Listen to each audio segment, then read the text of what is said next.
pernikahan yang pernah dikhianati, perselingkuhan contohnya, apakah bisa pulih? Bisa. Kalau Anda berhenti berbuat dosa. Pertobatan dan waktu bisa menyembuhkan. Dalam hal ini, time could heal. Misalnya suami istri ada satu yang selingkuh. Gak bisa pulih kalau selingkuh terus. Satu titik harus berhenti seperti wanita berzina yang tertangkap basah. Dan Yesus berkata, aku pun gak menghukummu, go and sin no more. Pergi dan jangan berbuat dosa lagi. Jadi sebenarnya nasi jadi bubur pun, bubur masih bisa jadi berkat. Kalau bubur itu diserahkan ke tangan yang tepat. Jangan berkata, oh pernah selingkuh, kalau bisa jangan. Selingkuh itu menyakitkan, gimana pun juga pasti sudah ada damage done. Tapi saya melihat bahwa dalam pernikahan yang sudah terkena wabah selingkuh pun masih bisa dipulihkan. Saya ini hamba Tuhan, saya lihat bolak-balik. Saya gak ngomong ini supaya gak apa-apa, sana selingkuh masih bisa pulih. Enggak, pasti ada tangis ratap yang terjadi bukan hanya di kau, bahkan orang tua, keluarga besar, apalagi anaknya, pasti ada. Pasti ada goresan yang gak bisa kembali. Tapi saya melihat berkali-kali tetap bisa pulih. Kuncinya di mana? Kembalikan accountability. Integritasnya harus balik. Jalannya tetap jalan yang sama yang kau tinggalkan itu jalan ke situ lagi untuk bisa pulih. Integrity. Yang namanya murni dan saleh itu yang membangun pernikahan. Lawan kata dari itu meruntuhkan. Jadi kalau sampai ada orang melanggar integritasnya, si suami tidak percaya atau istrinya tidak percaya, tergantung siapa yang selingkuh di sini. Pihak ketiga harus tepat, tidak boleh orang fasik yang menjerumuskan, tapi hamba-hamba Tuhan, anak-anak Tuhan. Maka mereka memulihkan, nanti pelan-pelan dengan dongkraan dan kekuatan dan dorongan iman dari sesamanya yang Tuhan utus itu, sang suami akan bisa percaya sama istrinya lagi, istri bisa percaya dengan suami. Dengan catatan, yang diberi percayaan lagi, tolong pertahankan kepercayaan itu mati-matian. Dan kalau kepercayaan itu belum dinodai, jaga seperti biji matamu. Karena kepercayaan tidak ada keluarga bisa tetap berdiri dengan teguh tanpa integritas. Ketika sang istri sudah tidak bisa percaya sama suaminya, gimana bisa teman sehidup, semati? Oh, aku tidak percaya sama kamu. Disitulah the end of your friendship, di mana persahabatan itu berhenti ketika seseorang dikhianati. Itulah sebabnya persahabatan itu, pertemanan di dalam pernikahan itu banyak gangguannya. Ketidaksetiaan salah satu atau infidelity. Infidelitas, di mana tidak ada integritas. Infidelity itu apa? Perzinahan. Jangan izinkan. Bahkan itu pun saya ngomong ini ya dengan hati-hati. Itu pun Tuhan bisa sembuhkan. Luar biasa loh. Tapi ya tetap jalannya sama. Harus murni saleh lagi. Harus saleh dan murni. Terima kasih Tuhan, kami punya seorang sahabat yaitu Engkau sendiri. Yesus, Engkau adalah best friend kami. Sahabat kami paling setia, Engkaulah Tuhan. Ajari kami juga menjadi sahabat yang setia buat yang lainnya. Help us, bantu kami to build, untuk bisa membangun persahabatan dengan saudara seiman. Ajari kami jadi berkat buat orang lain dulu sebelum kami minta diberkati. Sampaikan sabdamu, ya Tuhan Yesus, benahi setiap hubungan kami. Every relationship counts. Setiap hubungan itu penting, apalagi di dalam rumah tangga kami. Kuserahkan jemaat serta rumah tangga keluarganya serta pernikahan mereka satu persatu di atas mezbah hidupmu di hari Minggu yang penuh berkat ini. Sampaikan sabdamu, sembunyikan hambamu selalu di balik salibmu. Dalam nama Yesus, haleluya. Amin. Praise the Lord. Berikan tepuk tangan untuk Tuhan Yesus. God bless you. Silakan duduk. Seharian ini sebenarnya konferensi dibagi lima khotbah. Konferensi itu namanya konferensi cinta atau My Love Conference. Dan saya mau bicara soal pernikahan terutama. Dan ini penting buat bujangan supaya punya pandangan. Tapi juga penting buat kita yang sudah menikah, tak peduli usia pernikahan Anda. Ini gentle reminder di atas fondasi apa Anda bangun pernikahan. Kita semua itu masih OTW, masih on the way. Sekalipun di sini juga mungkin ada yang sudah merayakan pernikahan emasnya 50. Atau pernikahan berlian 60 tahun. I don't care. Kita semua masih OTW, masih on the way. Saya masih seperempat abad, pernikahan saya 25 usianya. Tapi kita semua belajar sesuatu. Dan hari ini, seharian ini khotbah saya sebagai berikut. Coba Anda saksikan menunya. Please, wajib didengarkan semua, jangan ketinggalan please. 1 minggu itu kan 7 kali, 7 hari. Pasti bisa lah ya, kita habiskan semua. Karena pewahyuan tidak bisa diulang, berita tidak diulangi. Kebaktian 1, saya bicara soal seks untuk orang bujangan maupun orang yang sudah menikah. Penting didengarkan minimal untuk anak cucumu. Lalu kebaktian 2, visi pernikahan dan sebagainya. Yang kelima agak sedikit beda, memang saya selipkan. Bagi Anda yang bergumul di area ini atau mungkin Anda tidak bergumul di area tersebut, tapi Anda perlu diperlengkapi. Karena saya mau bicara tentang menjawab kebingungan gender. Pertanyaan-pertanyaan seputar LGBT itu menjadi ilah masa kini, harus hati-hati. Anak cucu kita perlu memperlengkapi diri. We need to be empowered untuk bisa mengajari. Karena kita tidak tahu sih zaman edan ini korsleting apa yang bisa terjadi. Kita harus punya teologinya, kita harus punya doktrin yang benar. Nanti saya jelaskan, adakah orang yang lahir homoseksual? Apakah betul itu? Ada orang born LGBT? Nanti saya jelaskan ya. Tapi sisanya selebihnya saya mau bicara tentang pernikahan dan kebaktian ini saya kasih judul teman hidup sampai tua. Betul, pasangan hidup itu teman hidup. Nah, saya koreksi dulu ya. Pemahaman seperti ini, kita ini masih bersama, maksudnya suami istri masih bersatu, itu demi anak saja. Itu salah fatal. Itu bukan tujuan pernikahan. Anak itu bonus dari Tuhan. Nah, berarti orang yang menikah gak punya anak kan dikutuki? Gak tentu. Siapa bilang itu? Salah itu. Nikah itu bukan karena anak. Meskipun nanti dalam pernikahan demi anak. Nikah itu, pernikahan itu bukan karena anak cucu. Ya, khotbah saya akan saling melengkapi satu dengan yang lainnya. Untuk para bujangan dan pasangan suami istri. Tapi yang khusus sekarang ini saya tidak main aman. Saya akan bicara tentang persahabatan antara seorang suami dan istrinya. Bagaimana membangun pertemanan. Gak tentu orang menikah lama itu kompak. Gak tentu. Tapi untuk bisa kompak, perlu jam terbang. Dan perlu konsistensi. Makanya itu belum terlambat untuk kita mulai. Jangan merasa di sini ada yang sudah wisuda. Kita semua masih harus belajar sesuatu. Saya akan bacakan dulu ayatnya di 1 Petrus pasal 3 ayat 1-7. Demikian firman Tuhan. Hidup bersama suami istri. Demikian juga kamu. Hai istri-istri, tunduklah kepada suamimu. Supaya jika ada di antara mereka yang tidak taat kepada firman, mereka juga tanpa perkataan dimenangkan oleh kelakuan istrinya. Jika mereka melihat bagaimana murni dan salehnya hidup istri mereka itu, perhiasanmu janganlah secara lahiria, yaitu dengan mengepang-ngepang rambut, memakai perhiasan emas atau dengan mengenakan pakaian yang indah-indah. Tetapi perhiasanmu ialah manusia batinia yang tersembunyi dengan perhiasan yang tidak binasa, yang berasal dari roh yang lemah lembut dan tentram, yang sangat berharga di mata Allah. Sebab demikianlah caranya perempuan-perempuan kudus dahulu berdandan, yaitu perempuan-perempuan yang menaruh pengharapannya kepada Allah. Mereka tunduk kepada suaminya, sama seperti Sarah taat kepada Abraham dan menamai dia tuannya. Dan kamu adalah anak-anaknya jika kamu berbuat baik dan tidak takut akan ancaman. Demikian juga kamu, hai suami-suami, hiduplah bijaksana dengan istrimu sebagai kaum yang lebih lemah. Hormatilah mereka sebagai teman pewaris dari kasih karunia, yaitu kehidupan, supaya doamu jangan terhalang. Katakan amin. Ayat 7 itu khususnya adalah poin intinya, tapi saya tetap akan bahas 6 ayat sebelumnya. Teman hidup sampai tua. Jadi orang menikah itu adalah hubungan covenantal dalam bahasa Inggrisnya. Apa itu covenant? Hubungan perjanjian. Tuhan mempersatukan suami dan istri bukan karena anak-anaknya, sebelum mereka punya anak. Jadi hubungan itu yang seringkali dilupakan oleh pasutri atau pasangan suami istri. Ketika mereka punya anak, maka mereka lupa batu dari mana mereka dipahat. Marriage is a covenantal relationship with God.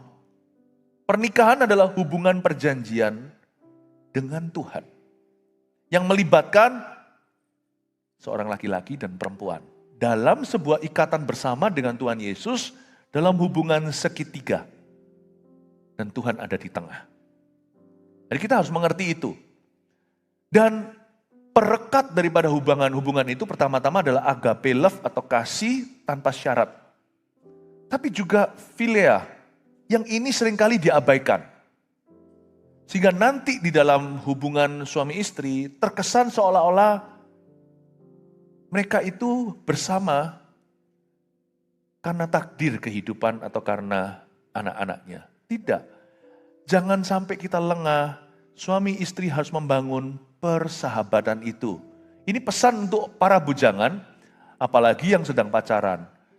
Prioritasmu nomor 1 adalah bangun persahabatan. Jangan jadi lover saja atau jangan hanya pacaran. Tugas utamamu karena nanti pernikahanmu bertumpu pada itu adalah your friendship. Alangkah baiknya hubungan pernikahan dimulai dengan hubungan pertemanan. Makanya penting sekali, everything begins with friendship. Semua itu dimulai dengan persahabatan. Supaya suatu hari waktu Anda menikah, kalau bisa, nggak semua orang konteksnya sama, Anda bersaksi, I am marrying my best friend. Aku menikahi teman baikku minimal, kalau bukan teman yang paling akrab. Jangan cemari kasih dengan cinta dan jangan cemari cinta dengan nafsu. Jangan prostitusikan pacaran itu. Seks tidak boleh menjadi lonceng berbunyi di dalam hubungan. Seks itu nanti diberikan sebagai berkat dalam pernikahan. Sekarang yang pacaran dulu, bangun pertemanan. Temukan sebanyak mungkin kesamaan. Bukan hanya hobi iya, terutama visi. Makanya kebaktian sebelum ini, visi pernikahan itu harus benar. Pertanyaan why? Mengapa engkau menikahi orang itu tidak boleh dijawab karena aku cinta dia. Harus ada tujuan yang lebih tinggi dari itu. Tali kasihnya memang cinta. Yang menjalin hubungan mereka memang kasih. Memang cinta, jatuh cinta, sayang. Tetapi mereka menikah di pelaminan, holy matrimony, karena Tuhan punya rencana kenapa 2 orang itu menjadi satu. Allah punya maksud ilahi. Kalau enggak, kita bisa loh saling cinta dengan komitmen tapi tanpa seks sampai mati. Bisa. Kenapa kok harus menikah? Ya supaya punya anak. Saya rasa bukan itu saja.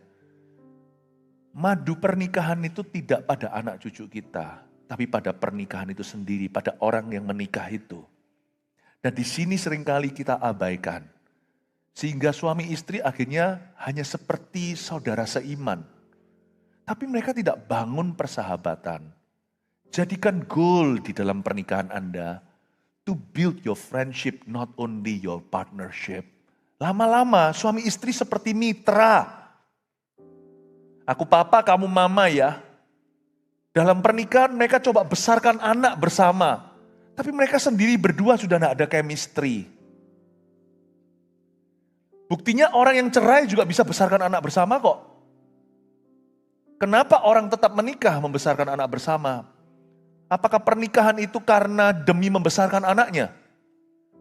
Beberapa keluarga cerai meskipun anak dari broken home itu pasti ada sesuatu yang missing, ada sesuatu yang hilang. Nanti kebaktian berikutnya saya jelaskan. Pasti ada sesuatu yang tidak utuh. Seperti halnya yang diterima oleh anak-anak dari keluarga yang utuh. Ada bedanya. Tapi saya melihat, dari keluarga yang bercerai pun, kalau papa mamanya masih rasa tanggung jawab, mereka mencoba membesarkan anak bersama, tapi dari tempat yang berbeda. Hari apa sama apa ketemu papa, hari apa sama apa ketemu mama. Jadi ternyata nikah itu, suami istri bersatu itu bukan karena anak loh. Apalagi karena kerja. Berapa banyak yang hanya karena pekerjaan. Hubungannya jadi seperti kolega. Jangan lupa hari ini saya ingatkan di gereja bahwa suami istri harus membangun philea.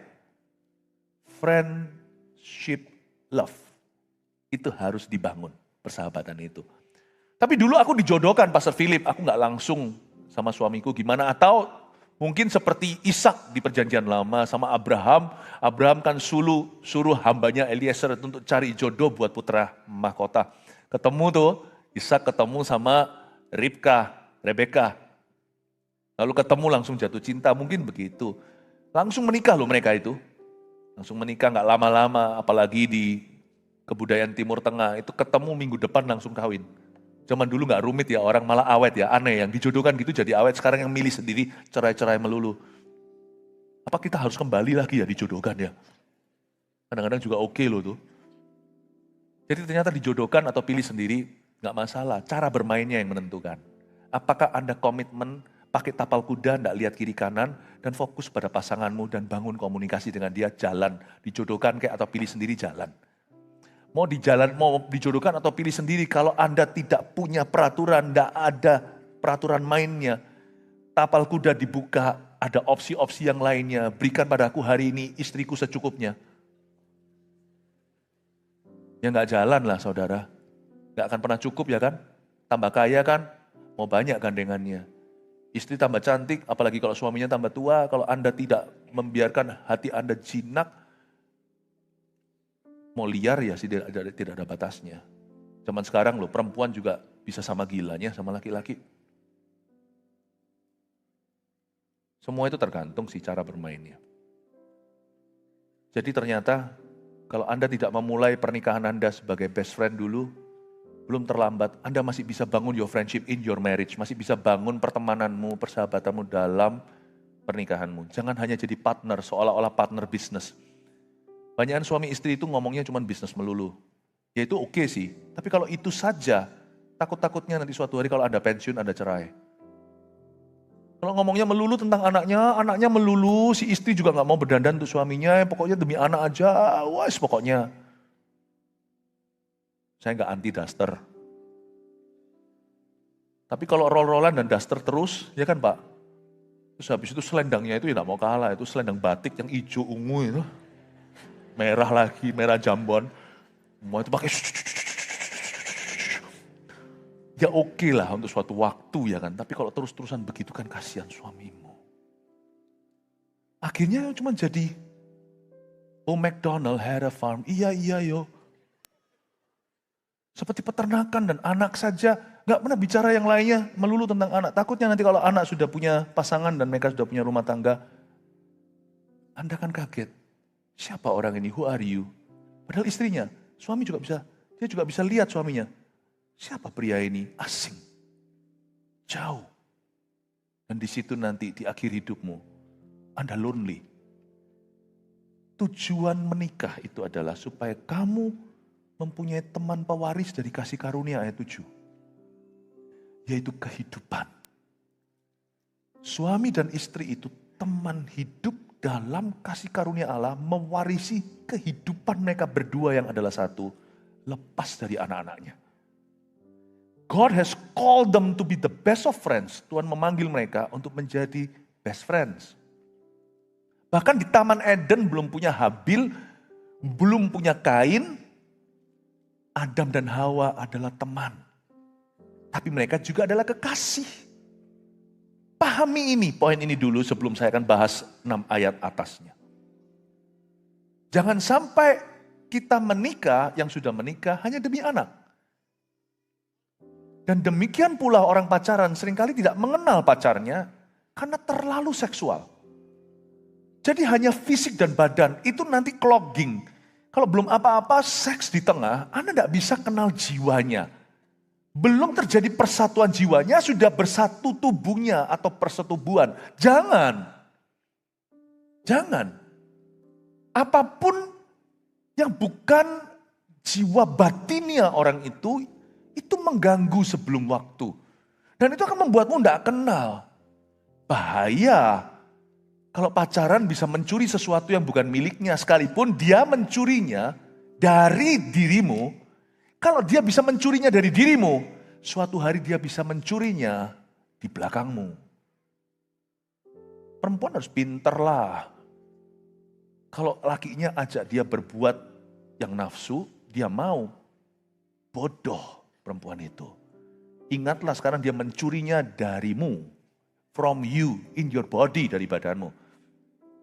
Suatu hari, once a thief, forever a thief ya kan. Sekali pencuri tetap pencuri. Anda harus tahu loh siapa yang Anda nikahi. Kalau tidak nikah sama orang itu Anda rugi. Dia sudah sampel you kok. Sorry ya bahasanya, dia sudah mensampel Anda. Kalau dia tidak nikahi Anda, itu sama dengan barang sudah dibuka segelnya nggak dibeli. Kan ada tulisannya di toko itu. Memecahkan berarti membelinya. Rugi. Perempuan itu selalu rugi. Yang pintar yang wanita, ajari itu anak-anak perempuan dan cucu Anda. Tapi kalau dipaksakan menikah nggak cinta gimana? Hanya nafsu. Waduh, nggak ada win-win solusi. Lose-lose semua, kalah semua. Tapi kalau seumpamanya akhirnya dipaksakan kawin, nggak akan ada rasa aman. Seumur hidup wanita itu tahu kalau dia dulu mencuri sama aku karena bodiku. Sekarang waktu bodiku sudah nggak membody lagi, paham maksud saya? Kalau bodiku sudah nggak gitar, dia pasti ke toko gitar. Dia bisa mencurinya dariku, dia bisa mencurinya dari orang lain tanpa ku tahu. Once a thief, forever a thief. Respeklah pada laki-laki yang tidak berani mencurinya darimu. Karena nanti waktu kau tidak lihat, dia tidak akan mencurinya di belakangmu. Be thankful. Bodoh perempuan yang mau digituin sama laki-laki. Sama-sama mau kok, bodoh. Karena engkau yang rugi. Understood? Bisa mahamin ya, nangkap ya. Laki-laki juga sama lah. Guys, lihat saya sebentar. Kalau sampai cewek yang kau gandeng itu, wanita itu sebelum kau jadikan istri, dia mau. Good luck your children, they will call her mom. Good luck ya anaknya, sebab anaknya nanti akan berkata mama sama Anda. Good luck. Kalau dia mau sama Anda bukan siapa-siapanya, suami juga bukan, belum lah. Tapi kan karena cinta, suatu hari kalau dia cinta sama orang lain, komitmen buyar dong. Kalau siapa bisa membuainya, bahasa Inggrisnya head over heels, can sweep her off her feet. Itu kayak di film-film yang cuma kelihatan tengah ke bawah lalu kakinya naik ke sini. Alias kayak mencium gitu kakinya naik, itu nggak kelihatan kakinya itu di layar. Nah kakinya begini. Tapi kalau itu bukan Anda, nggak apa-apa kan? Dulu bukan suaminya aja Anda berhak. Nanti lain kali bukan suaminya juga berhak. Semua kan tergantung feeling. Nothing more than feeling. Hati-hati. Feeling bisa menyesatkan. Wanita punya perasaan itu bisa kompleks. Semua tergantung. When commitment doesn't speak anymore, waktu komitmen tidak lagi berbicara, good luck my friend. You don't know whom you're marrying. Seperti Anda beli satu box, nggak tahu apa isinya. Makanya seks itu bukan pada tempatnya. Dia hanya pada pernikahan. Yang pinter guys. Yang cowok. Yang saya ngomong sama bujangan dulu ya. Izin Bapak Ibu yang sudah menikah, saya ngomong sama anak-anak Anda dulu. Tapi juga saya ngomong sama Anda loh. Sama-sama semuanya. Kalau fondasinya salah, kebaktian satu saya ajari tadi, belum telat untuk mengoreksinya. Saya ingin untuk kita mengerti satu hal ini. Laki-laki kalau perempuannya sudah mau, nanti waktu dia sungguh-sungguh mau menjalin sesuatu yang serius, respeknya udah turun. Aduh, bahasa saya mungkin agak vulgar, tapi tolong dipahami. Karena zaman ini sekarang tidak ada yang terlalu vulgar, karena dunia lebih vulgar. Barang bekas sudah tidak lagi dihargai seperti apa. Sorry ya. Apa bedanya sih nanti pada waktu menikah, terus malam pengantin, kalau sebelumnya malam-malamnya sudah kayak pengantin, tapi bukan pengantin. What's the difference? Seksualitas itu seumur hidup, sama satu orang tidak boleh sama orang lain. Jangan tergesa-gesa lah. Menggebu-gebu di depan, di belakang nanti malas-malas. Yang udah menikah mah, ngerti maksud saya. Lebih baik tenang aja di depan, rajin di belakang. Karena itu anak-anak muda yang menikah demi seks, Anda salah total. Seks yang Anda dambakan dalam pernikahan akan menjadi kerangkeng Anda kalau nafsumu tidak mati hari ini. Tangkap ini ya Bapak Ibu Saudara. Semoga saya bicara kebenaran yang resonates, yang sungguh-sungguh berdering di dalam hati. Sebab suara-suara seperti ini harus didengarkan bak suara Nabi. Karena Nabi bersabda, firman Tuhan diberitakan. Saya berdoa supaya kita mendapat perspektif bagi para bujangan ini berbicara, bagi orang-orang menikah juga berbicara. Ayat 1, demikian juga kamu hai istri-istri tunduklah kepada suamimu, supaya jika ada di antara mereka yang tidak taat kepada firman, mereka juga tanpa perkataan dimenangkan oleh kelakuan istrinya. Dimulai dengan suatu situasi negatif dulu. Ini jomplang, yaitu seorang istri, seorang wanita yang menikah dengan seorang laki-laki yang belum dimenangkan. Ini pernikahan campur, yaitu Kristen dan non-Kristen. Alkitab itu sangat realistis dan Petrus pun mengajarkan. Saya percaya Petrus tidak mengajarkan ini kepada pasangan yang masih pacaran. Lu orang kalian boleh menikah dengan orang yang non-Kristen atau yang tidak beriman kepada Tuhan, pada Tuhan Yesus. Enggak. Ayat ini untuk memberikan tumpuan kaki bagi pernikahan yang diselamatkan salah satunya. Dua-dua dulu non-believers, dua-dua dulu bukan orang percaya. Lalu pemberitaan Injil di abad mula-mula, Petrus kan yang nulis ini. Lalu istrinya bertobat, suaminya enggak. Nah ini ayat untuk itu. Ayat ini tidak menjadi pembenaran untuk orang yang semerta-merta melanggar firman Tuhan secara sengaja. Ini ayat adalah untuk situasi rumah tangga yang jomplang iman. Sehingga Petrus memberi tumpuan kaki untuk berharap. Tapi jikalau orang tahu apa yang benar, apa yang salah, dia terjang yang salah, mana ada lagi pengorbanan atau penebusan untuk dosanya. Itulah sebabnya kalau belum terlambat, jangan izinkan nasi menjadi bubur. Jangan buat kesalahan dan kekilafan yang Anda bisa hindari. Anak-anak orang-orang percaya, janganlah mau diciah atau mau diserahkan kalau yang perempuan atau laki-laki juga menikah dengan orang-orang yang tidak beriman kepada Tuhan. Jangan, tegas, gak peduli seberapapun keluarga itu berduit. Janganlah jual anakmu. Saya, gak pedulilah. Karena Kristus itu nomor satu, keselamatan itu tiada nilainya. Tiada ternilai maksudnya. Jangan Anda jual murah lewat pernikahan yang tidak dikehendaki oleh Tuhan. Jadi ayat ini bermula dengan suatu situasi yang jomplang, sesuatu yang negatif. Tapi ada harapan, karena ceritanya salah satu dimenangkan, satu belum. Itu pun Petrus berkata begini, tunduklah kepada suamimu dulu yang belum beriman itu. Supaya jika ada di antara mereka yang gak taat pada firman, mereka bisa dimenangkan oleh kelakuan istrinya.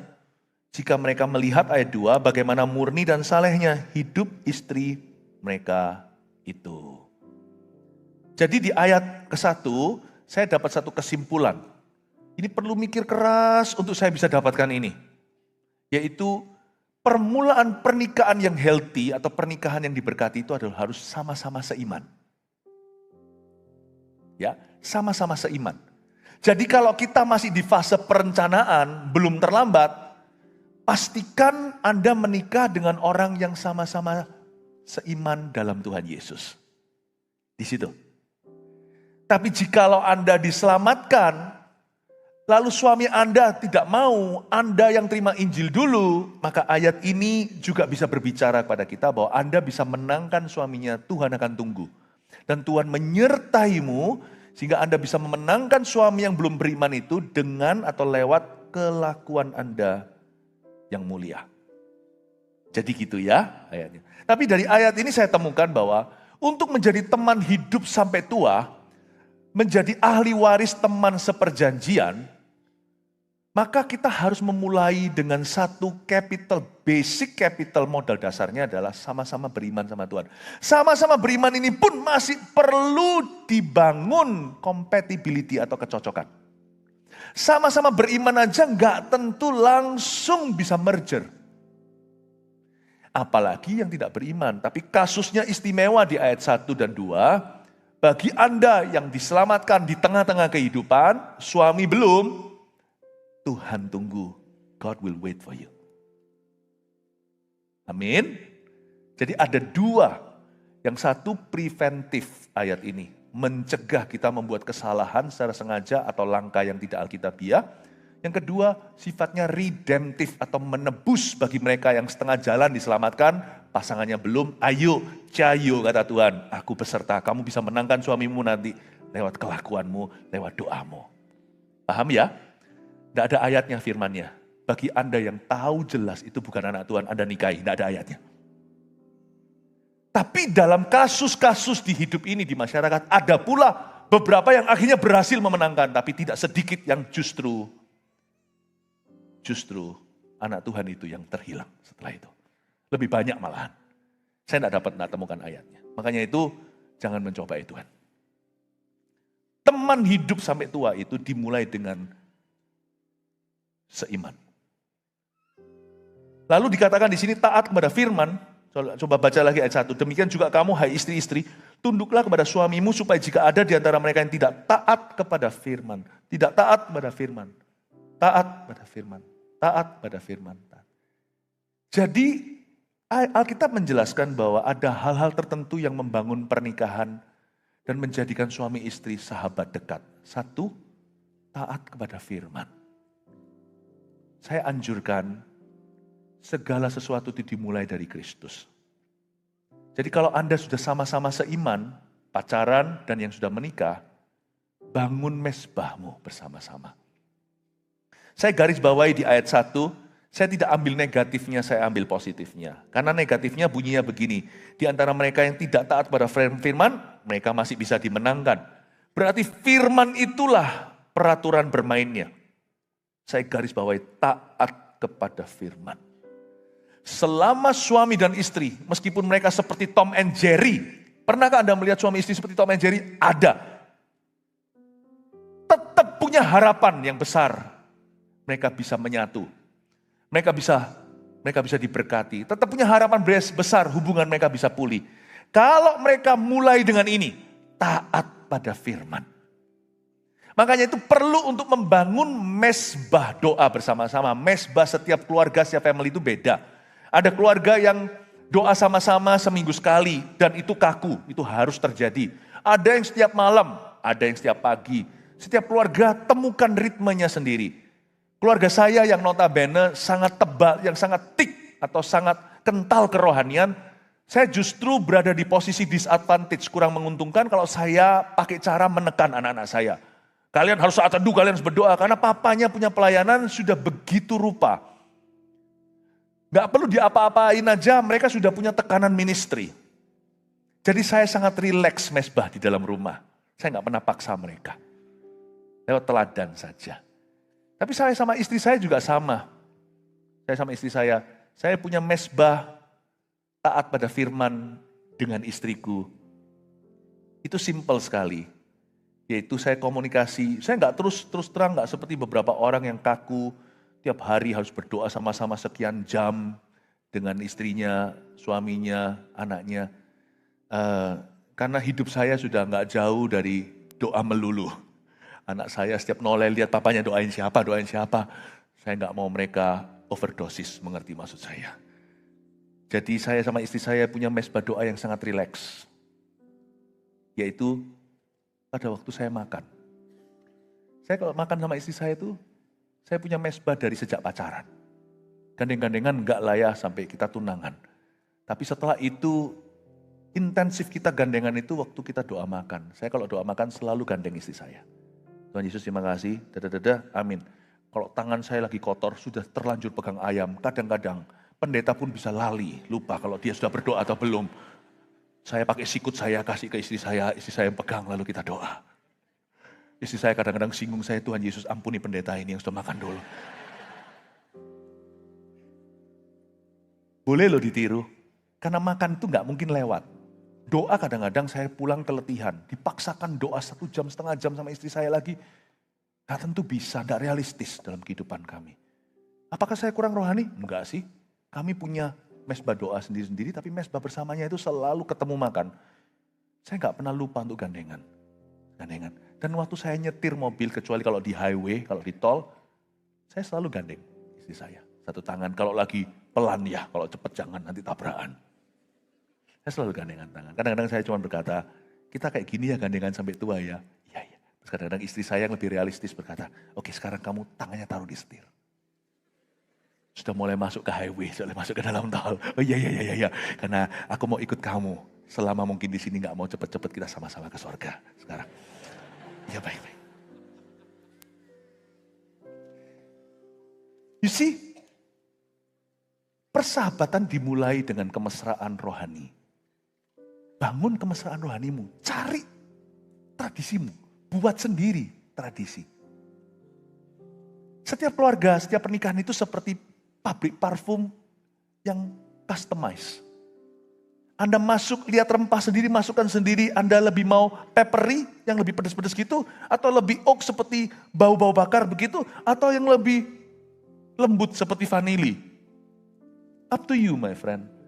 Temukan kemesraan rohanimu. Harus dimulai dari itu. Makanya itu kasihan orang yang menikah dengan orang non-Kristen. Meskipun mereka bisa sangat akrab dekat, tapi akan ada bedanya. Ada satu dunia yang mereka tidak bisa masuki bersama. Dan itu kasihan sekali. Bahkan jangankan non-Kristen, beda gereja aja suami dan istri kalau ada. Beda visi aja terasa loh. Gak bisa share sukacitaku. Aku ngalami kemenangan di sini, suaminya main game gak mau tahu. Tapi kalau hal lain mereka bisa bicara. Tapi sukacita rohani tidak bisa bersama. Kasihan loh. Membangun menjadi teman hidup seumur hidup yang langgeng. Itu dimulai dengan menemukan kemesraan rohani. Kemesraan ini janganlah cepat berlalu. Gak tahu lagu apa itu. Yang tahu pasti sudah cukup tua. Tahu kan Pak? Ya usianya berapa saya gak tanya. Kemesraan ini janganlah cepat berlalu. Temukan kemesraan rohanimu. Dan itu bisa dimulai dari pacaran. Kemesraan rohani. Saya sama istri saya itu sejak pacaran, tentunya sudah diketahui kedua belah pihak orang tua, kami dapat restu dulu. Saya bilang, mulai sekarang ya, kita kalau mau makan kita gandengan ya, kita doa. Ya. Kita kalau sampai nanti Tuhan kita menikah, Tuhan izinkan, kita teruskan ini tradisinya. Saya temukan, Anda boleh contoh silahkan. Enggak ya enggak apa-apa. Temukan kemesraan rohanimu. You harus temukan kemesraan rohanimu dengan istrimu. Ini term baru, kemesraan rohani. Gak pernah denger nih. Ini gak ada di drama Korea. Karena Korea punya drama hanyalah kemesraan. Kemesraan mereka hanya kemesraan cinta. Kemesraan yang saya maksudkan kemesraan kasih. Saya gak mungkin pada waktu saya makan gandeng tangan. Lalu habis itu saya gandeng tangan orang lain. Itu adalah kemesraan rohani, tapi yang saya tidak bisa bagi dengan orang lain kecuali istri. Temukan. Peduli amat ada anak enggak di sana. Anda temukan sesuatu yang eksklusif, just the both of you. Dan itu kalau Anda preserve dan Anda pelihara sampai masa tua, itu akan menjadi your covenant with God. Jadi perjanjianmu dengan Tuhan. Amin? Ya? Itu. Jadi dimulai dengan taat kepada firman, lalu ayat 2, jika mereka melihat bagaimana murni dan salehnya hidup istri mereka itu, ini adalah masih bicara tentang memenangkan suami, dan suaminya kalau melihat murni dan salehnya hidup istri, suaminya itu akan bertobat, kata firman di sini. Berarti murni dan saleh itu bukan hanya mencelikkan mata dan memenangkan orang berdosa, murni dan saleh dalam konteks pernikahan, hidup bersama suami istri, juga membangun pernikahan. Ingat sesuatu, tulis ini, accountability. Not the other way around builds marriage. Yang namanya akuntabilitas. Mempertahankan kepercayaan pasangan. Trust issue itu harus selesai dimulai dari you and me, dari kita. Jangan suruh orang lain percaya. Kamu kok gak percaya sih? Orang yang kayak gitu itu jangan dipercaya. Yang memaksa-maksa orang lain untuk percaya, apalagi pakai jabatannya. Aku pendeta loh, kalau kamu gak percaya. Gak usah. Percaya itu alami kalau Anda bisa dipercayai. Accountability, murni dan saleh itu integritas. Itu membangun pernikahan. Karena itu apa yang dibangun bertahun-tahun, jangan sampai diruntuhkan dalam satu hari. Tapi pernikahan yang pernah dikhianati, perselingkuhan contohnya, apakah bisa pulih? Bisa. Kalau Anda berhenti berbuat dosa. Pertobatan dan waktu bisa menyembuhkan. Dalam hal ini time could heal. Misalnya suami istri ada satu yang selingkuh. Gak bisa pulih kalau selingkuh terus. Satu titik harus berhenti seperti wanita berzina yang tertangkap basah. Dan Yesus berkata, aku pun gak menghukummu, go and sin no more. Pergi dan jangan berbuat dosa lagi. Jadi sebenarnya nasi jadi bubur pun, bubur masih bisa jadi berkat. Kalau bubur itu diserahkan ke tangan yang tepat. Jangan berkata, oh pernah selingkuh, kalau bisa jangan. Selingkuh itu menyakitkan, gimana pun juga pasti sudah ada damage done. Tapi saya melihat bahwa dalam pernikahan yang sudah terkena wabah selingkuh pun masih bisa dipulihkan. Saya ini hamba Tuhan, saya lihat bolak-balik. Saya gak ngomong ini supaya gak apa-apa, sana selingkuh masih bisa pulih. Enggak, pasti ada tangis ratap yang terjadi bukan hanya di kau, Bahkan orang tua, keluarga besar, apalagi anaknya. Pasti ada. Pasti ada goresan yang tidak bisa kembali. Tapi saya melihat berkali-kali tetap bisa pulih. Kuncinya di mana? Kembalikan accountability. Integritasnya harus balik. Jalannya tetap jalan yang sama yang kau tinggalkan itu jalan ke situ lagi untuk bisa pulih. Integrity. Yang namanya murni dan saleh itu yang membangun pernikahan. Lawan kata dari itu meruntuhkan.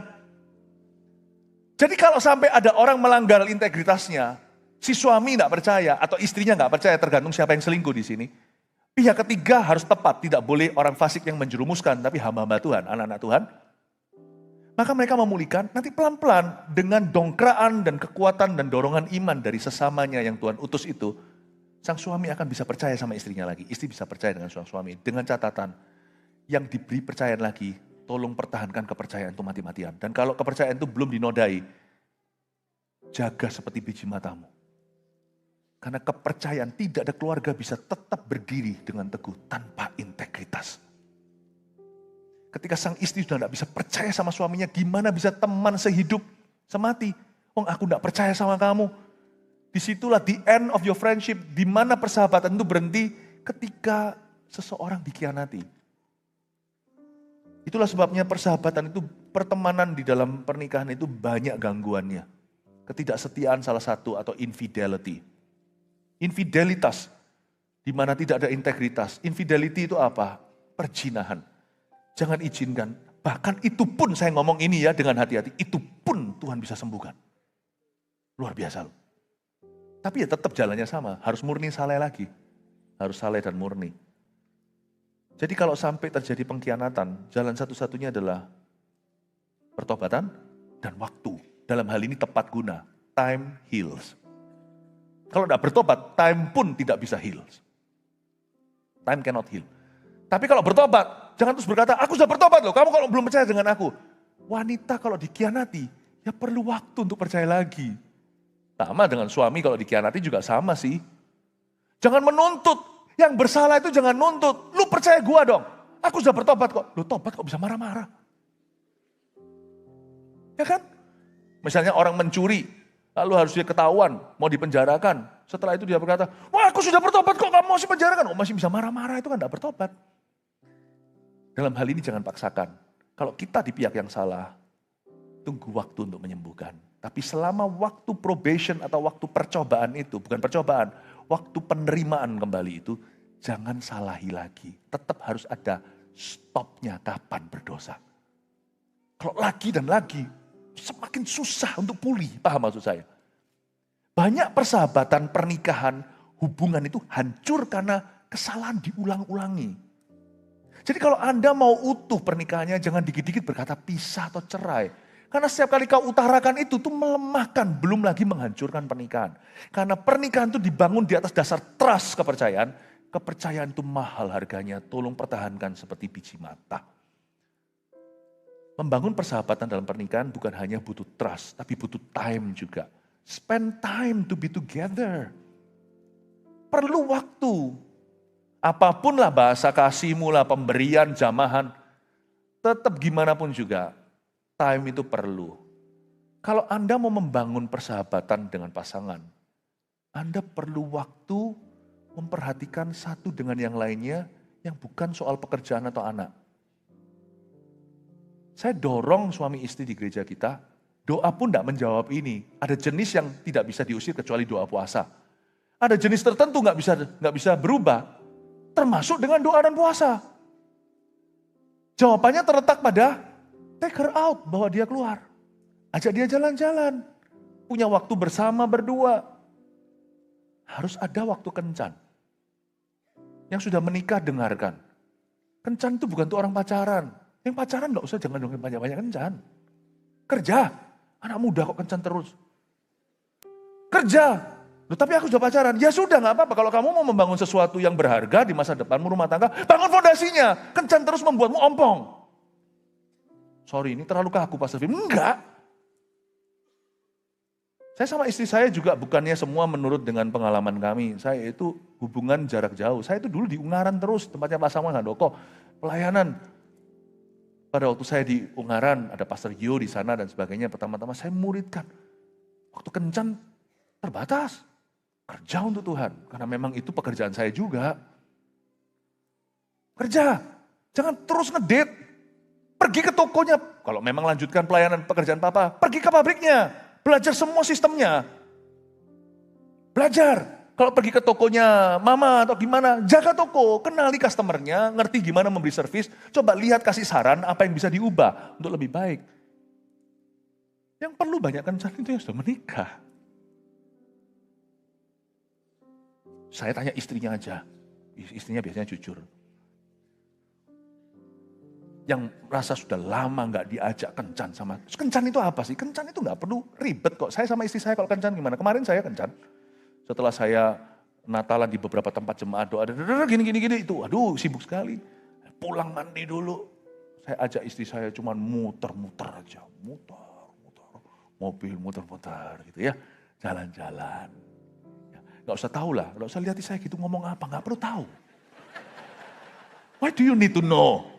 Cari sendiri storymu.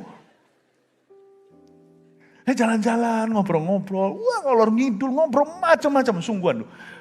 I realize more and more, saya semakin menyadari bahwa if the world kalau suddenly disappear, seluruh dunia ini hilang. Selama saya bersama dengan pasangan saya, istri saya itu, saya tidak akan kesepian. Ngobrol macam-macam. Saya bisa bicara, saya kencan tuh nggak perlu lama, quality time, waktu bersama. Coba di sini, istrinya tolong laporkan ke gembalanya sekarang. Yang merasa suaminya udah lama nggak ajak dia kencan, nggak usah mahal-mahal, makan fine dining, nggak perlu ngemper pun jadi. Sesuaikan dengan ekonomi. Tapi siapa di sini istri-istrinya berkata, suamiku udah lama nggak ngajak aku kencan. Saya gembalanya punya tongkat, punya gada. Anda jangan angkat tangan, nanti jadi perhatian. Tapi kalau memang Anda istri-istri yang merasa sudah lama nggak diajak kencan sama suaminya, tolong bersin, haji. Ya sudah, saya percaya Anda terima pesan ini. Suami perhatikan istrinya, istri juga jangan terlalu sibuk. Pikirannya kerja melulu, harus ada waktu, seminggu sekali kayak apa kayak. Realistis lah, 2 minggu sekali, jangan lebih dari itulah. 2 sabat, masa nggak ada 1?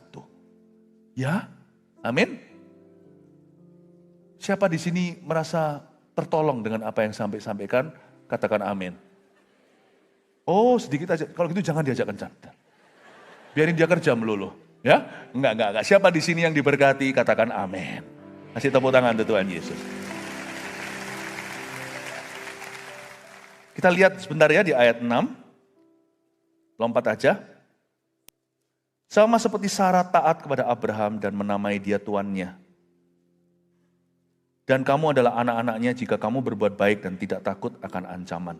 Di ayat-ayat atas tadi yang kita baca, Sarah disuruh pakai roh yang lemah lembut dan tentram. Udahlah, kita sudah jelaskan tadi integritas dan karakter. Sekarang kita akan melihat hubungan suami istri itu ternyata bukan hanya kekasih loh kalau menurut ayat ini. Abraham dan Sarah jadi patronnya. Sama seperti Sarah taat kepada Abraham dan menamai dia tuannya. Wah, ini feminis bisa marah nih. Tapi di zaman itu, zaman perjanjian Allah, perjanjian lama itu bukan ditiadakan, malah digenapi dalam Kristus. Karena sekarang kita tidak di bawah hukum Taurat, tapi di bawah hukum kasih. Lebih dari itu, saya tidak mau pukul anak saya bukan karena saya takut dipolisikan. Saya tidak pukul anak saya karena saya takut melukainya. Hukum kasih itu lebih tinggi, gak perlu mata polisi. Oke? Kita mengasihi pasangan kita bukan karena harus, kita mengasihi dia karena kita menghargai dia dari Kristus. Dan kalau kita baca sekarang, Sarah itu menganggap Abraham tuannya, bahkan memanggil dia tuannya. Ini besar sekali. Berarti hubungan suami dan istri itu sangat sakral sekali. Hubungan mereka itu rohani, bukan hanya sepasang kekasih.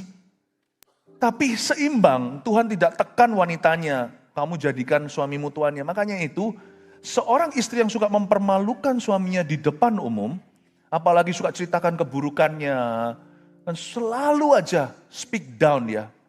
Lalu habis itu masih menuntut dia jadi imam. Yang dia salahi bukan suami, yang dia salahi adalah Tuhan. Tuhan yang suruh Sarah memanggil Abraham itu tuannya, my master. Istri harus tunduk sama suami, sekalipun sekarang tidak populer pengajaran itu. Tunduk itu bukan karena terpaksa, tunduk itu karena kita menghargai Kristus. Wanita sekarang emansipasi, pinter-pinter lagi. Kalau Anda tunduk, itu bukan karena Anda butuh, karena Anda sendiri bisa buka pintu, nggak perlu dibukakan ya kan. Tapi kalau Anda tunduk, itu supaya wanita tersebut yang tunduk pada suaminya menjadi seperti Kristus. Tundukmu itu because of Christ. Itulah sebabnya seorang wanita gak peduli kalau Anda itu punya income lebih tinggi dari laki-laki. Jangan pernah merendahkan priamu. Karena selama Anda tidak lebih tinggi dari Kristus, Kristus menyuruhmu untuk tunduk pada suamimu. Tunduklah. Dan Sarah taat pada Abraham dan menamai dia tuannya. Saya nggak bisa jelaskan panjang lebar tunduk ini artinya apa, karena saya mau banyak lebih mengajarkan tentang pertemanan, persahabatan. Tapi nggak ada persahabatan bisa langgeng kalau istrinya itu selalu menjambal. Nggak bisa pertemanan itu berhasil kalau istrinya itu selalu serang suaminya dan tidak honoring. Ada satu hukum yang tidak bisa diabaikan supaya hubungan Anda suami istri itu diberkati, dari dua sisi ada kontribusi. Dari wanita mesti secara sengaja tunduk kepada suaminya. Tunduk itu bukan berarti seperti Oshin gitu, jalan di belakang. Nggak tahu Oshin ya. Tunduk itu nggak selalu bicara tentang dijajah. Siapa bilang tunduk itu dijajah? Kalau Anda baca ayat berikutnya, kita lihat ayat 7, demikian juga kamu hai suami-suami, eng ini. Hiduplah bijaksana dengan istrimu. Tuhan beritahu, hey suami, make your wife your world. Wow. Hiduplah bijaksana dengan istrimu, to live wisely. Itu bukan hanya wisdom, bijaksana. Tapi sang suami disuruh jadikan istrinya itu primadonanya. Jadikan istrimu duniamu. Karena ketika dia menikah denganmu, dia sudah masuk dalam duniamu. Kasihan dia lenyap. Karena dia sudah memberi diri. Dia sudah masuk nih ceritanya. Jadikan dia duniamu. Janganlah seorang suami yang sudah menikah dengan istrinya punya dunia sendiri. Me time boleh. Tapi bukan sebagai substitusi atau sebagai pengganti. No. Sudah gak ada your friend, my friend, temanmu, temanku. Keluargamu, keluargaku. Ada sorokan tersembunyi. Ada secret drawer, gak ada. Ini temanku, gak ada.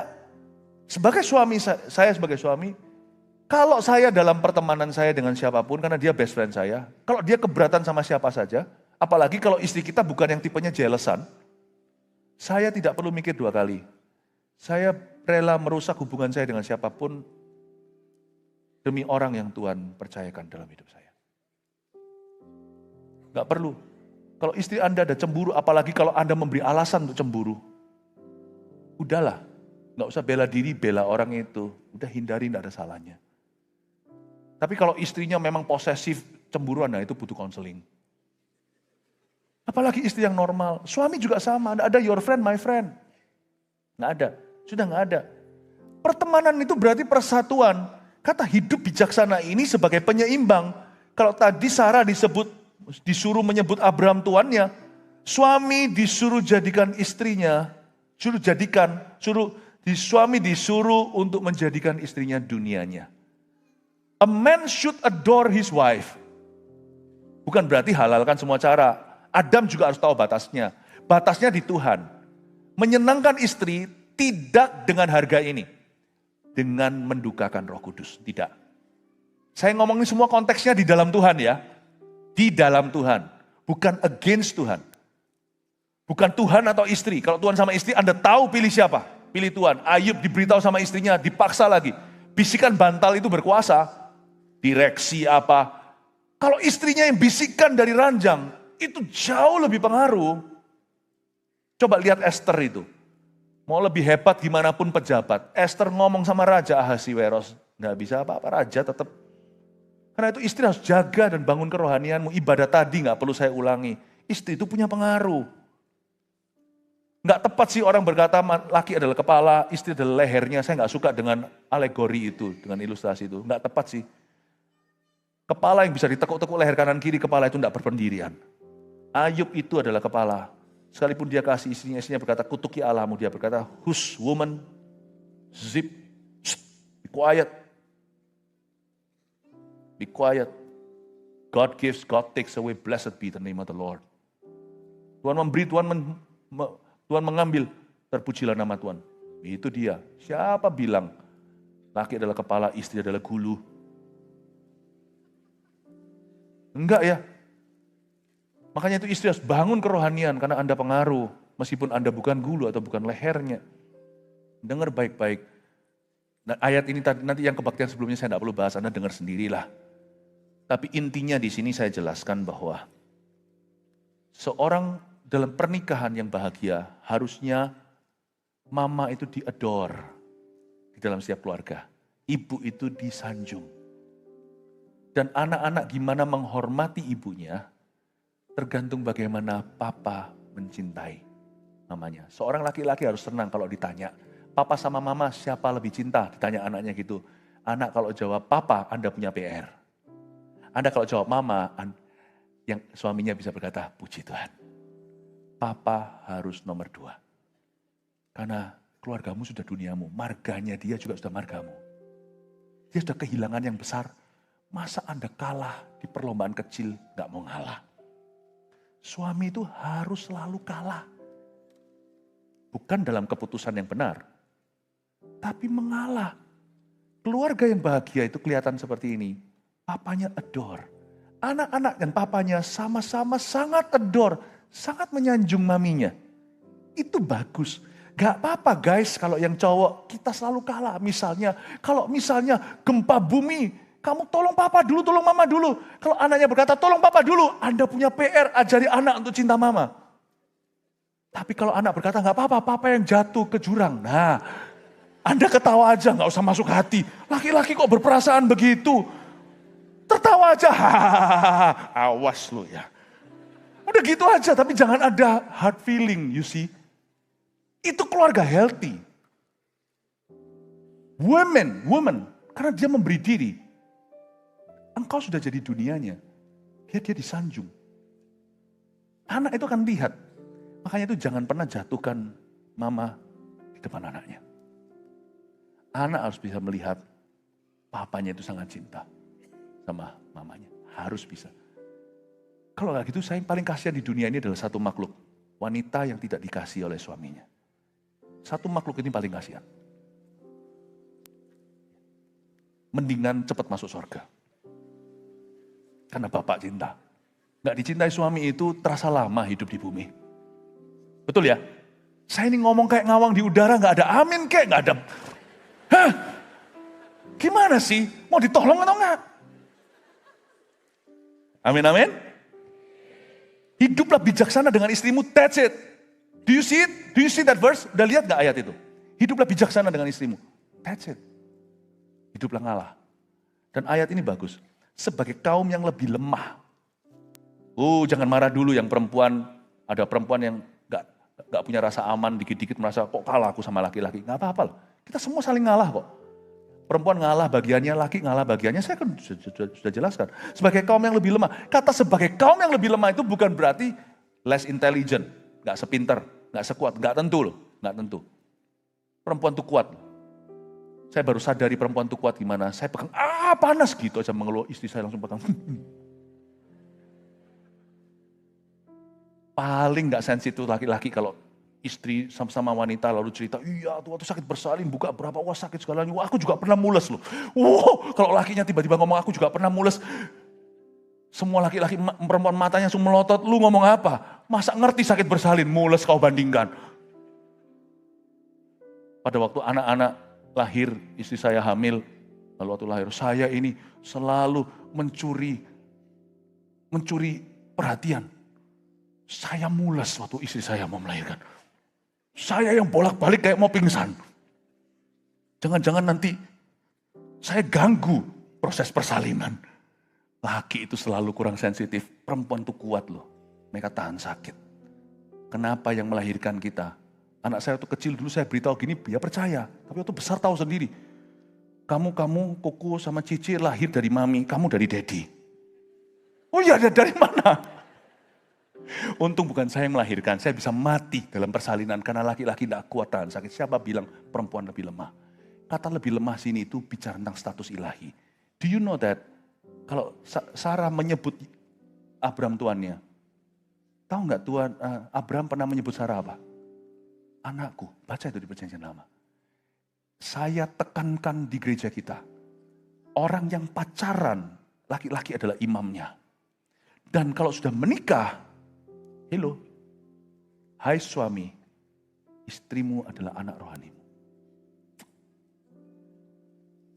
Setiap suami adalah bapak rohani bagi istrinya. Makanya itu kalau tiba-tiba dalam konflik itu ingat ini. Trust issue itu akan selesai sendiri. Perasaan tidak bisa ngalah itu karena merasa equal atau superior. Merasa setara. Tapi kalau kita melihat diri kita dari cara pandang yang beda. Pada waktu kita lagi misalnya sedang ada konflik dengan pasangan. Laki-laki gak usah digembar-gemborkan. Aku bapak rohanimu. Bapak rohani yang sungguh gak akan gembar-gembor sana sini. Tapi dalam hatimu simpan di situ. Lord, ajarku mengalah. Karena aku adalah bapak rohani bagi keluarga ini. Kalau kita melihat setara, susah untuk ngalah. Tapi kalau kita sama anak kan gampang ngalah. Paham ya? Kalau sama makanan, sama saudara, tarik-tarikan. Tapi kalau anak sendiri nanti, kenapa sibling, saudara, bisa lebih nggak bisa ngalah. Tapi ketika mereka punya anak, langsung ngalah sama anak. Ayo. Karena anak itu otomatis membuat kita lebih lumrah ngalah, lebih rela. Ya sana kamu yang makan, enggak apa-apa. Kalau adik kakaknya mungkin dia masih berkata, ngerepotin aja. Tapi kalau anak, langsung otomatis dia berikan. If you can think that way guys, kalau laki-laki bisa berpikir seperti itu.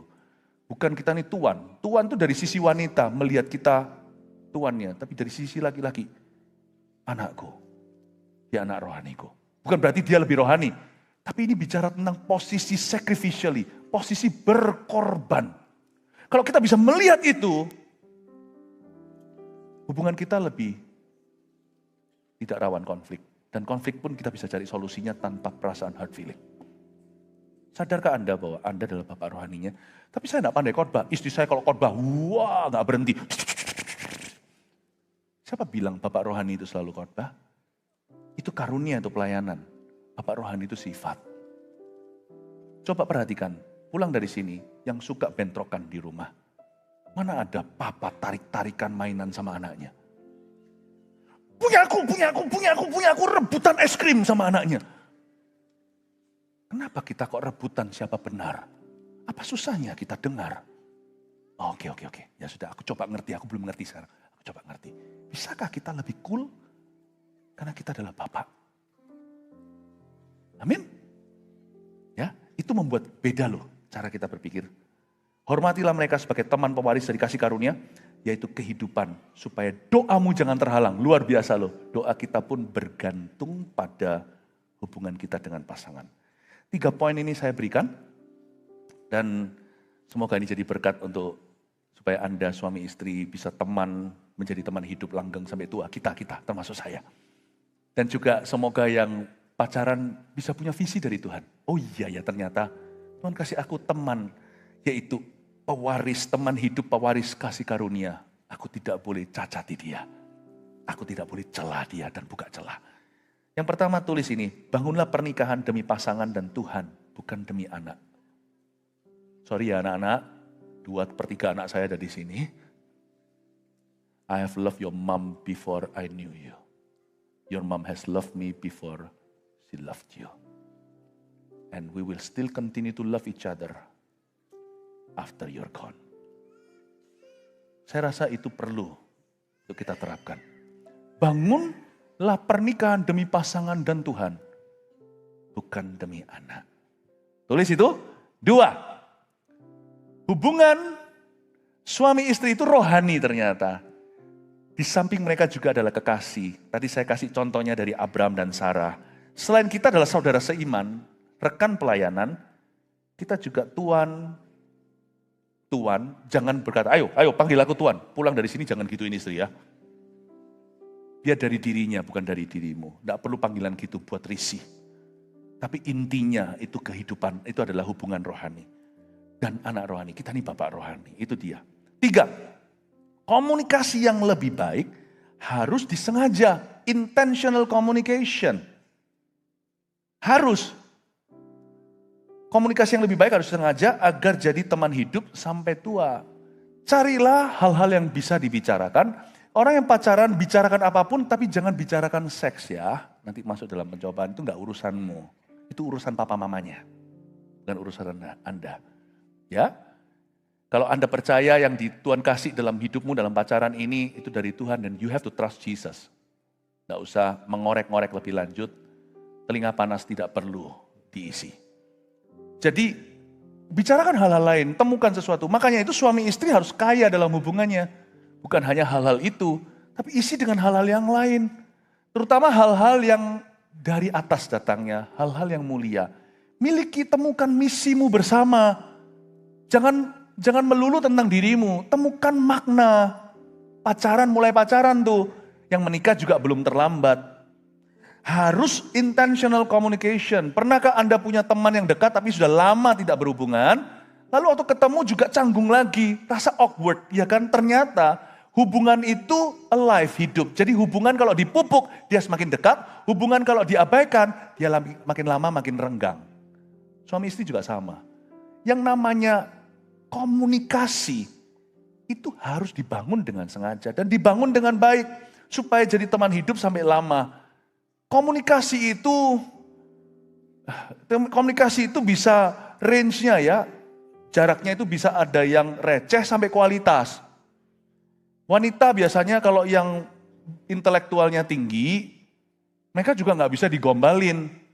Gombal itu seperti apa? Saya mengutip ya, saya nggak pinter gitu. Tapi yang lalu dalam suatu pertemuan anak-anak CG gitu, salah satu TL kasih contoh gombal itu seperti apa, saya tiru. Loh, ya ini komunikasi bisa diterapkan, tapi nggak tentu berhasil di setiap pernikahan. Karena banyak pernikahan itu intelektual. Loh, kenapa? Tunjuk. Kamu tadi make up pakai spidol ya? Nah, ini langsung di video nih, viral nih. Kamu pakai spidol ya? Enggak, kenapa? Ini belepotan ya? Bukan, kok cantiknya permanen?